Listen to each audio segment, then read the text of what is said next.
ایران میں کوئی خاص ہدف نہیں بچا، جنگ جلد ختم ہو جائے گی۔ امریکی صدر ڈونلڈ ٹرمپ نے آج پھر جنگ کے خاتمے کا اشارہ دے دیا، کہا جس وقت میں جنگ ختم کرنا چاہوں اس وقت ختم ہو جائے گی۔ ایران کی نیوی ایئر فورس کو تباہ کر دیا، کوئی ریڈار بھی نہیں بچا۔ ہم نے ایران کو اتنا نقصان پہنچایا جتنا 6 ہفتے کے وقت میں پہنچانا تھا۔ آبنائے ہرمز کے قریب جہازوں پر حملے، تھائی پرچم بردار جہاز پر پروجیکٹائل گرنے سے آگ لگ گئی۔ عملے کے 20 ارکان نے لائف بوٹس کے ذریعے جہاز سے نکل کر جان بچائی۔ 3 ارکان لاپتہ، جاپانی کنٹینر شپ اور مارشل آئی لینڈ کے جہاز کو بھی نشانہ بنایا گیا۔ پاسداران انقلاب کا آبنائے ہرمز میں 2 جہاز روکنے کا دعویٰ، بتایا جہاز فائرنگ کر کے روک لیے گئے۔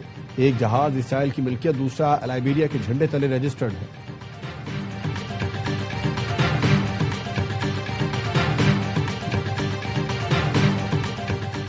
عمان کی سلالہ بندرگاہ کے آئل ڈیپو پر ڈرون حملہ، عمانی میڈیا کے مطابق بندرگاہ میں موجود ایندھن کے ٹینکوں میں آگ بھڑک اٹھی، کسی بحری جہاز کو نقصان پہنچنے کی اطلاع نہیں۔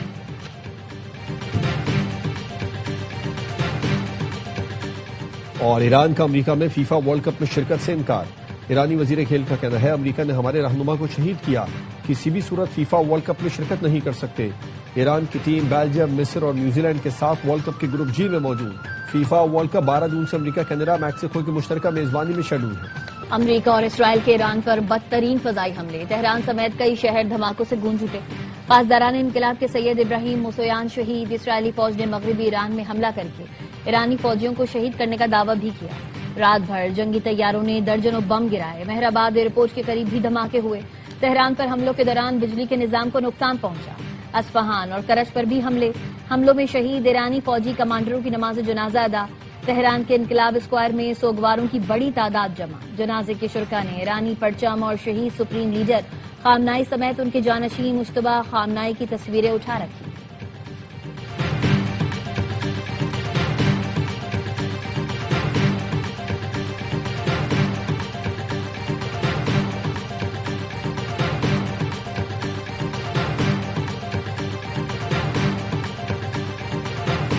پاسداران انقلاب، ایران کا اسرائیل پر جوابی وار جاری۔ آپریشن وعدہ صادق 4 کے تحت 38ویں لہر میں اسرائیلی شہروں کو نشانہ بنایا گیا۔ تسنیم نیوز نے بتایا تازہ حملوں میں اسرائیلی فوجی انٹیلیجنس ادارے، عمان کے اہم یونٹ، دفاع میں بحری اڈے اور گرین پائن ریڈار سسٹم پر حملے کیے گئے۔ گرین پائن ریڈار ایرانی میزائلوں کا مقابلہ کرنے کا اہم مرکز تھا۔ اس سے پہلے 1 ٹن وار ہیڈ کے ساتھ القدر میزائل بھی داغے گئے۔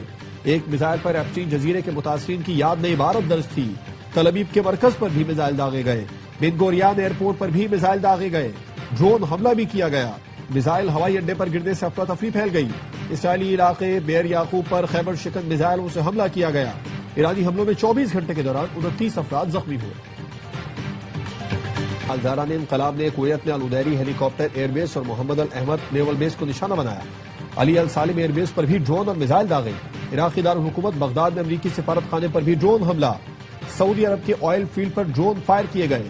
سعودی وزارت دفاع کا کہنا ہے کہ پرنس سلطان ایئر بیس پر فائر کیے گئے 7 بیلسٹک میزائل تباہ کر دیے گئے۔ بحرین میں امریکی بحری اڈے کو بھی نشانہ بنایا گیا۔ دبئی ایئرپورٹ کے قریب ڈرون گرنے سے 4 افراد زخمی۔ زخمیوں میں سے 2 کا تعلق گھانا سے تھا، ایک کا بنگلہ دیش اور ایک کا تعلق بھارت سے ہے۔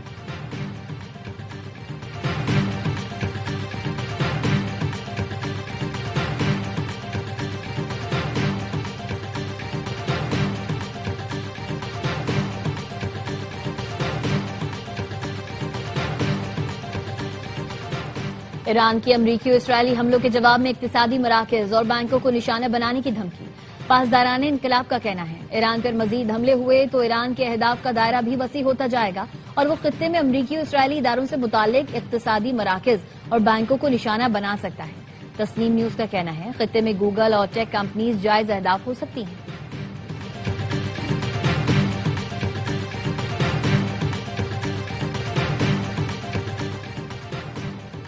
نئے سپریم لیڈر مجتبی خامنائی محفوظ اور صحت مند ہیں۔ ایرانی حکومت کے مشیر اور صدر پزشکیان کے بیٹے یوسف پزشکیان نے انسٹاگرام پر لکھا، میں نے خبر سنی کہ مجتبی خامنائی زخمی ہو گئے۔ دوستوں سے معلوم کیا تو انہوں نے بتایا کہ وہ محفوظ اور صحت مند ہیں۔ ایران کی سرکاری ٹی وی نے مجتبی خامنائی کے سرکاری اسرائیلی حملے میں زخمی ہونے کی خبر دی تھی۔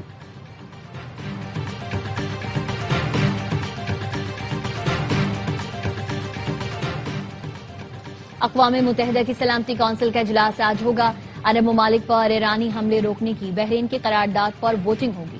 چین نے خلیجی ممالک پر حملوں کی مخالفت کر دی. چین کی وزارت خارجہ کے ترجمان نے شہریوں اور غیر فوجی مقامات پر حملوں کی مذمت کی ہے. ترک صدر رجب طیب اردوان کہتے ہیں جنگ فوری نہ رکی تو پورا خطہ لپیٹ میں آ سکتا ہے. جنگ کا دائرہ بڑھا تو عالمی معیشت کو بھاری قیمت چکانا پڑے گی.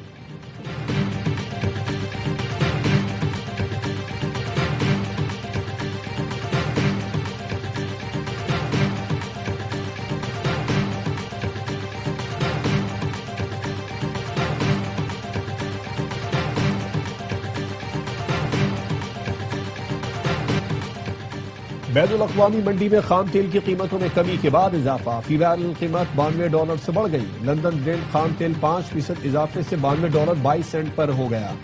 ویسٹ ٹیکساس کی قیمت 5.7% بڑھ کر $88.20 فی بیرل ہو گئی.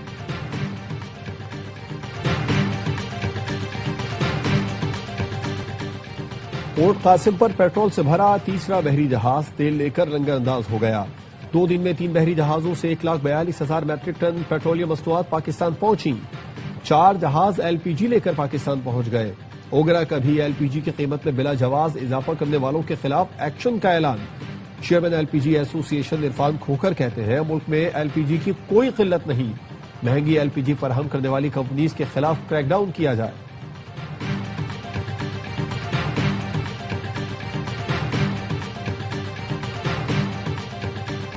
سندھ حکومت کا تمام سرکاری دفاتر میں شام 4 بجے AC بند کرنے کا حکم.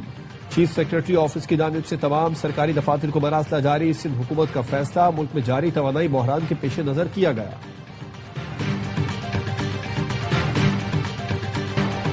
وزیر اعلیٰ خیبر پختونخوا سہیل آفریدی ریڈیو پاکستان حملہ کیس میں نامزد. تفتیشی افسر نے چالان پشاور کی انسداد دہشت گردی عدالت میں جمع کرا دیا.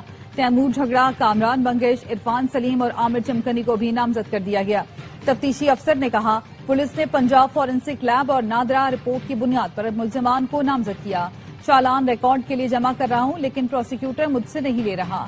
چالان جمع نہ کرانے پر ڈپٹی پبلک پروسیکیوٹر اور پبلک پروسیکیوٹر کے خلاف درخواست دائر.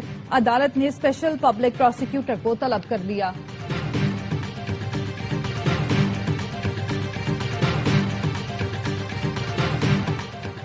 پانی PTI کی مقبولیت نہیں، حکومت کی عدم مقبولیت مسئلہ ہے. سابق وفاقی وزیر اطلاعات محمد علی درانی کہتے ہیں وزیر اعظم کی بچت پالیسی سے پیٹرول 1 روپے بھی سستا نہیں ہوا. عوام کو لوٹنا، تکلیف دینا، گورننس بہتر نہ کرنا حکومت نے اپنا ذمہ لیا ہوا ہے. اس وقت حل قومی حکومت ہے مگر لگتا ہے موجودہ حکومت قومی حکومت بنانے میں دلچسپی نہیں رکھتی. قومی حکومت وہ ہوگی جس میں عوام ہو اور عوام موجودہ حکومت کے ساتھ نہیں.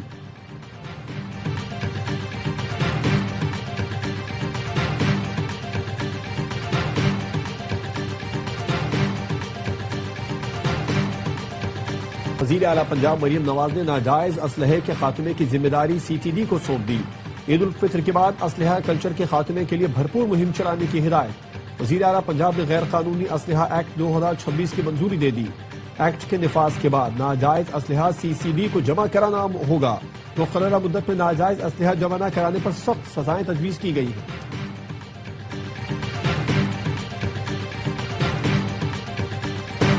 امریکہ میں صدر ٹرمپ اور جنسی مجرم جیفری ایپسٹین کا ٹائٹینک مجسمہ نصب کر دیا گیا. مجسمہ کیپٹل ہل کے قریب نیشنل مال پر لگایا گیا. سیاسی حلقوں اور امریکی عوام میں نئی بحث چھڑ گئی. مجسمے کے قریب ایک پوسٹر بھی لگایا گیا ہے جس پر میک امریکہ سیف اگین لکھا ہے.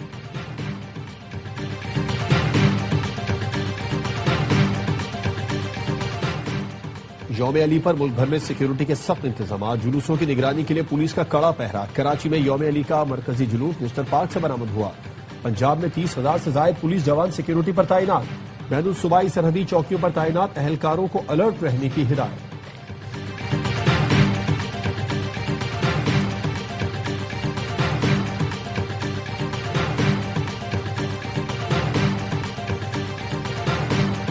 گلگت بلتستان اور خیبر پختونخوا کے مختلف علاقوں میں بارش اور برف باری. اٹک میں تیز بارش کے ساتھ ژالہ باری. سردی پھر لوٹ آئی.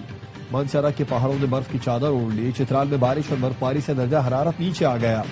شاہراہ قراقرم اپر کوہستان کے کئی مقامات پر لینڈ سلائیڈنگ سے راستے بند. سینکڑوں مسافر پھنس گئے. مال بردار گاڑیوں کی قطاریں لگ گئی۔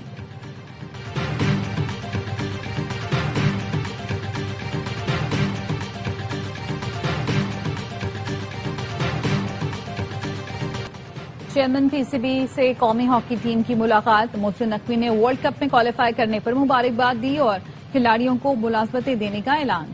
چیئرمین نے کہا پی سی بی ہر طرح تعاون کرتا رہے گا، زخمی کھلاڑیوں کا علاج، فٹنس اور میڈیکل کے حوالے سے سپورٹ کریں گے۔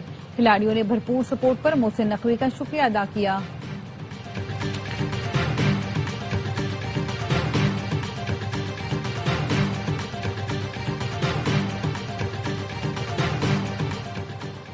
اور ویسٹ انڈیز کرکٹ ٹیم 10 دن بعد بھی بھارت سے واپس نہ جا سکی۔ آئی سی سی کی جانب سے چارٹر فلائٹ کا انتظام بھی نہ ہو سکا۔